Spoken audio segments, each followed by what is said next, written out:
ओम शांति। मनमोहिनी दीदी जी का क्या कहना।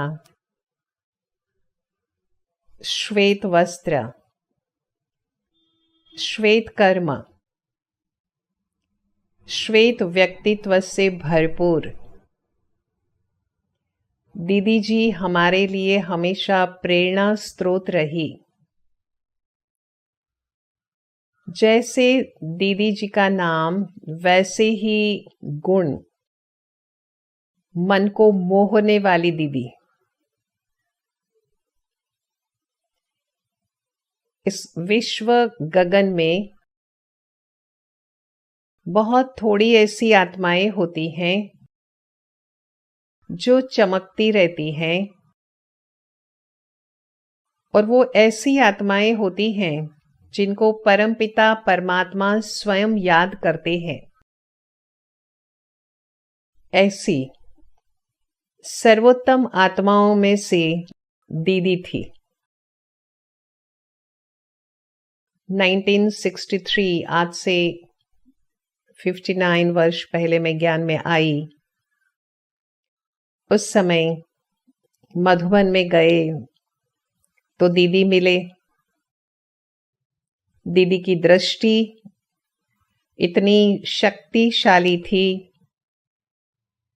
तो मुझे महसूस हुआ कि नजर से मैं तो निहाल हो गई।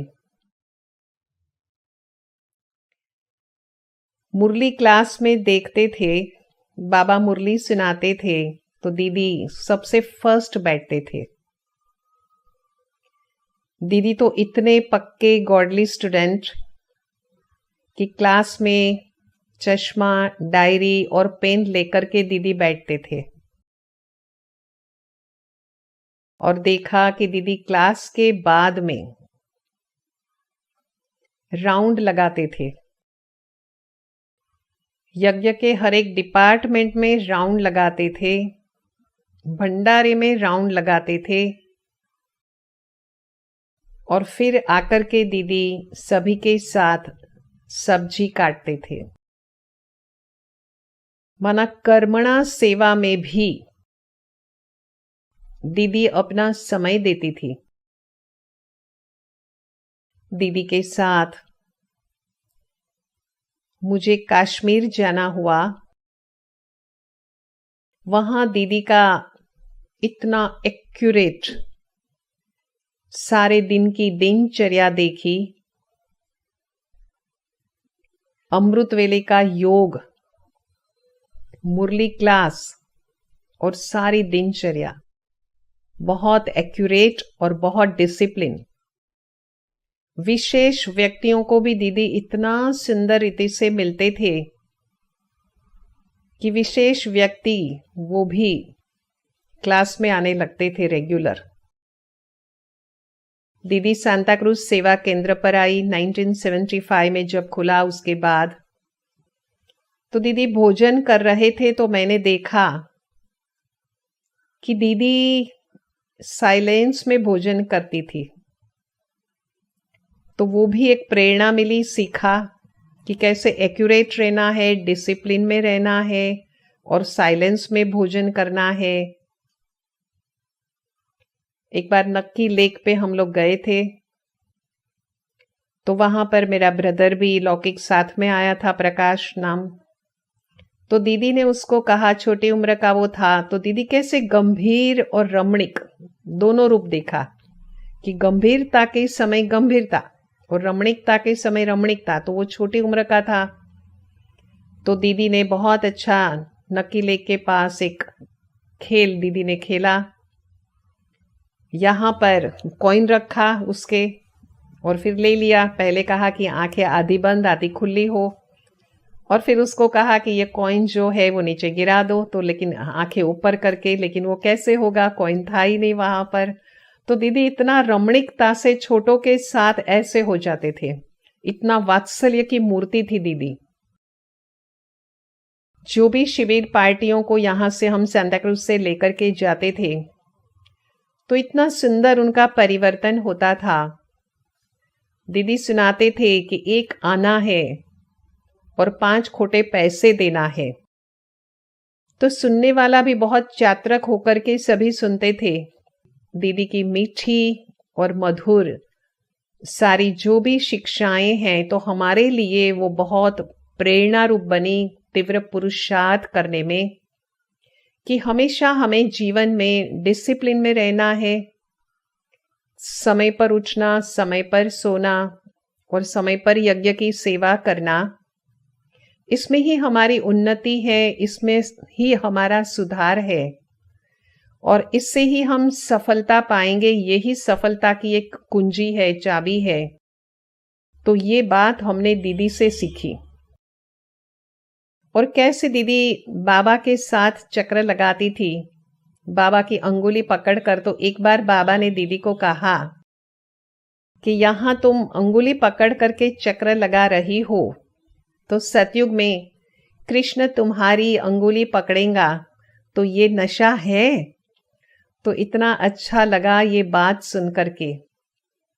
तो बाबा के साथ दीदी हमेशा रहे और दीदी हमेशा कहते थे कि बाबा करन करावनहार है, हम निमित्त है और हम निर्माण है, और हम स्वयं सर्व शक्तिवान बाबा की संतान, हम मास्टर सर्वशक्तिमान है। तो हम मास्टर सर्वशक्तिमान है, ये स्वमान दीदी का बहुत बहुत पक्का था। यहाँ से मेहमान को लेकर के जाते थे, विशिष्ट व्यक्तियों को, तो दीदी इतना उनका ध्यान रखते थे। एक बार तो दीदी ने 36 प्रकार का भोजन बनवाया था। तो दीदी जो है वो सौगात देने में भी बहुत ही सुंदर रीति से, और बहुत अच्छी दीदी में ये कला थी कि जैसी व्यक्ति उसको उस अनुसार बहुत सुंदर रीति से दीदी डायरी पेन, और डायरी पेन ज्ञान की ओपन करके दीदी देते थे और उनको कहते थे कि ये स्लोगन पढ़ो। तो इतना अच्छा लगता था कि इतना प्यार से दीदी जी सौगात देते थे, और जो भी आते थे उसका इतना अच्छी तरह से दीदी परवरिश करते थे ज्ञान और योग से, और उनका ध्यान भी बहुत रखते थे। जब हम पार्टी लेकर के जाते थे तो दीदी बैठ करके क्वेश्चन पूछती थी, मुरली में से क्वेश्चन निकाल करके वो पूछते थे और हंसाते भी थे। तो उसमें ज्ञान युक्त सब कुछ था। तो दीदी का जीवन देख करके बहुत ऐसा लगा कि ये जीवन तो बहुत बहुत उच्च जीवन है दीदी का, और हम बहुत ही बातें शिक्षाएं उस समय सारी सीखते थे। रॉयल्टी तो दीदी में बहुत बहुत थी, वो तो पहले ही हमने बहुत ही महसूस किया कि कैसे दीदी अंदर और बाहर, कैसे दीदी की सच्चाई और सफाई है, और दीदी की कहनी और दीदी की जो सोचना है, तो करनी और कथनी, वो दोनों दीदी का बहुत समान रहता था। और हमेशा दीदी कहते थे कि स्वयं में बदलाव लाना है, हम औरों के बदलाव का न सोचे, और इसमें ही हमारी स्वयं की जो है वो भलाई है। संग के लिए भी दीदी हमेशा ध्यान खिंचवाती थी कि हमारा संग जो है उसका हमेशा हमें बहुत ध्यान देना है कि संग हमारा कैसा है। माना ज्ञान की हर बात में, श्रीमत पर हमें कैसे मर्यादा और नियम पे हमें हमेशा कैसे चलना है, और कैसे हमें बहुत एक्यूरेट चलना है। तो जीवन में यह वैल्यू जो है एक्यूरेसी की, वो तो दीदी के रग रग में थी। और मैं तो दीदी के लिए कहूंगी कि दीदी जिस परिवार से थे, तो महाभिनिष्क्रमण, दीदी का तो महाभिनिष्क्रमण था। और दीदी हमेशा इतना सुंदर रीति से हमें मिलती थी कि हमें बार बार मन होता था कि हम दीदी से मिले जाकर के, दीदी की हम जाकर के दृष्टि ले। और जब भी उनको देखा मधुबन में, तो दीदी जी को हमने बाबा के साथ देखा। तो बहुत हमेशा अच्छा लगता था, क्योंकि 63 से लेकर के 83 तक एक बार यहाँ पर आए बॉम्बे में, लास्ट में 1983 की बात है। तो उस समय मैं जब दीदी हॉस्पिटल में तबीयत ठीक नहीं थी तो दिखाने के लिए जा रहे थे, तो मैं विशेष दादर स्टेशन पे गई और वहां पर दीदी खड़े रहे गेट के पास आकर के। तो उस समय ट्रेन 1 मिनट वैसे तो स्टॉपेज था लेकिन ज्यादा खड़ी रही। तो मैंने फिर दीदी को कहा, ज्ञान की बातें सुनाती रही, तो मैंने कहा दीदी आप बैठ जाइए, क्योंकि दीदी दरवाजे पे आकर के खड़ी थी। तो इतना दीदी सेवा के लिए निस्वार्थ सेवा हमेशा करती थी।